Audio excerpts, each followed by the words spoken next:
आदाब नाज़रीन, आज हम आपके सामने आए हैं एक खास बात लेकर।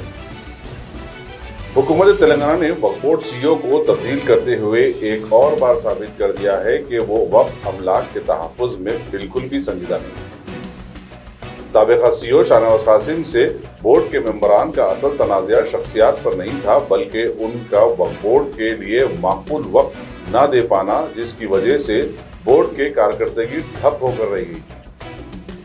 हुकूमत ने शाहनवाज कासिम को तो वक्फ बोर्ड से हटा दिया, मगर मसला जूं का तू बरकरार है, क्योंकि नए सीईओ बी शफीउल्लाह को भी इतनी सारी जिम्मेदारियां लाद दी गई हैं कि यकीन हो चला है कि शफीउल्लाह भी वक्फ बोर्ड के लिए शाहनवाज कासिम सानी साबित होंगे।